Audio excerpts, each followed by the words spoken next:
An einem strahlenden Sommermorgen war die Luft entlang der Eisenbahnlinie nahe des borealen Waldes in British Columbia trocken und völlig nebelfrei. 4 Eisenbahnangestellte, Mark Lewis, Daniel Harper, Ethan Moore und Jacob Wright, begannen ihre routinemäßige Patrouille gemäß dem bekannten Verfahren. Das Sonnenlicht schien herab, erwärmte die Stahlschienen und warf ein weißes Licht auf das üppige Grün zu beiden Seiten.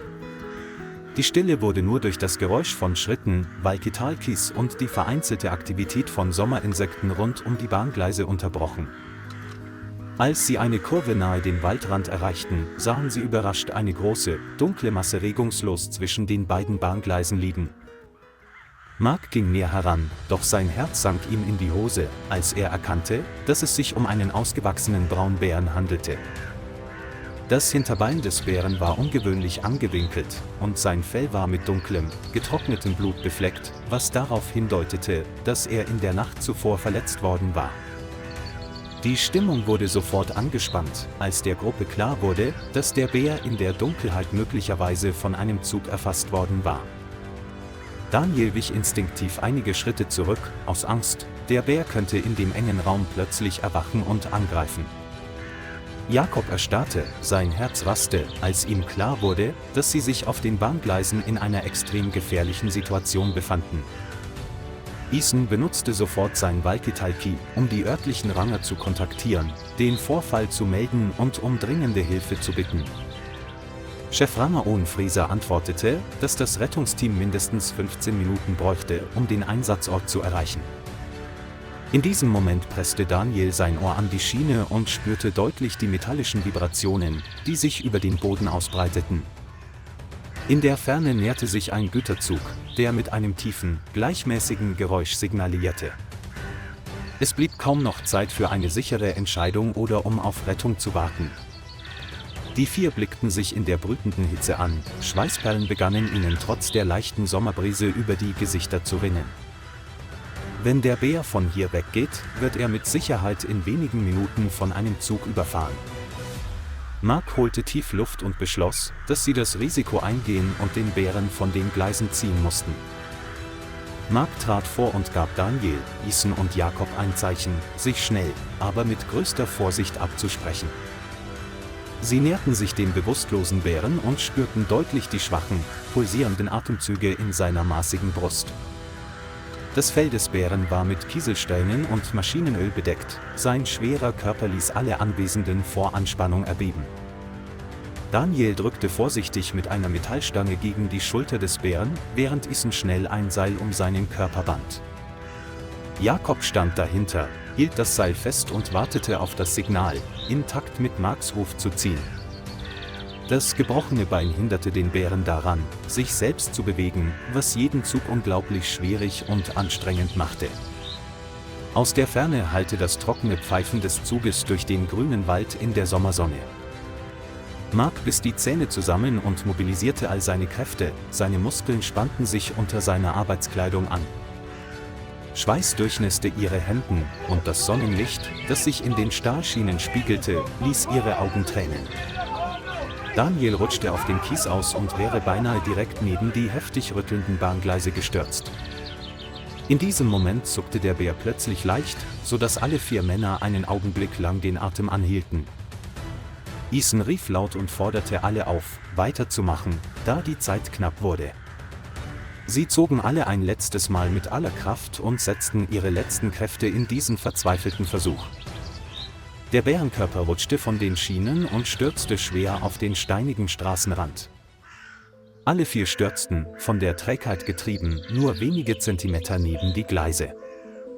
Ein Güterzug raste mit furchterregender Geschwindigkeit vorbei, der heiße Wind peitschte ihnen ins Gesicht. Das anhaltende, ohrenbetäubende metallische Dröhnen ließ den Boden im Sonnenlicht heftig erzittern. Als der Zug vollständig aus dem Blickfeld verschwunden war, herrschte plötzlich eine erdrückende Stille. 4 Menschen lagen atemlos und mit rasendem Herzen da, dem Tod nur knapp entronnen. Der Bär war bewusstlos, aber in Sicherheit abseits der glühend heißen Gleise. Etwa 15 Minuten später trafen Owen Fraser und seine Partnerin Laura Chen mit ihrem Rangerfahrzeug ein. Sie beurteilten rasch den Zustand des Bären in der hellen Mittagssonne des Sommers. Owen stellte fest, dass der Bär ein gebrochenes Hinterbein und schwere Verletzungen durch den Aufprall erlitten hatte. Laura verabreichte ein Beruhigungsmittel, um die Sicherheit des Bären und der Anwesenden zu gewährleisten. 4 Bahnmitarbeiter wurden angewiesen, Abstand zu halten, blieben aber in Bereitschaft, um zu helfen. Das verletzte Bein wurde gemäß den Rettungsverfahren vorübergehend mit einer speziellen Schiene ruhig gestellt. Alle Operationen wurden schnell, aber mit äußerster Präzision und Vorsicht durchgeführt. Unter der sengenden Sommersonne wurde der Bär auf einen speziellen Tierrettungswagen gehievt. Das Fahrzeug transportierte es schnell zum nahegelegenen Kamloops Wildlife Hospital, einem Wildtierzentrum. Tierärzte brachten den Bären sofort in einen hochmodernen Röntgenraum. Die Untersuchung ergab einen schweren Bruch im Hinterbein und Anzeichen tiefer Gewebeschäden. Neben Knochenverletzungen war der Bär nach dem nächtlichen Zusammenstoß auch schwer traumatisiert. Chefärztin Amelia Grant entschied, eine angemessene Dosis Schmerzmittel und entzündungshemmende Medikamente zu verabreichen. Das Bein des Bären wurde geschient und sorgfältig mit mehreren Lagen Spezialgewebe verbunden. Zur Überwachung wurden kontinuierlich Geräte zur Überwachung von Herzfrequenz und Atmung angebracht. Nach der Behandlung wurde der Bär in ein ruhiges, naturnahes Gehege verlegt. Das Gehege war geräumig, gut belüftet und lichtdurchflutet. 2 Stunden später begann das Medikament im Körper des Bären zu wirken. Der Bär kam langsam wieder zu Bewusstsein, seine Augen suchten die Umgebung mit einem verwirrten Ausdruck ab. Der Bär blickte sich vorsichtig in seinem Gehege um, geriet aber nicht mehr in Panik. Als er das Futter sah, begann er gierig zu fressen, nachdem er stundenlang gehungert hatte. Die Tierärzte beobachteten ihn aus der Ferne und atmeten erleichtert auf. Am nächsten Tag besuchten Mark, Daniel, Ethan und Jakob die Auffangstation. Sie standen in der Sommersonne vor dem Zaun und lächelten stolz. Der Bär blickte sie lange mit stummen Augen an, als wollte er sich bedanken. Ein Monat verging, und der Bär erholte sich gut und konnte sich wieder sicher bewegen. Das gebrochene Bein war dank der sorgfältigen Pflege des Tierärzteteams verheilt.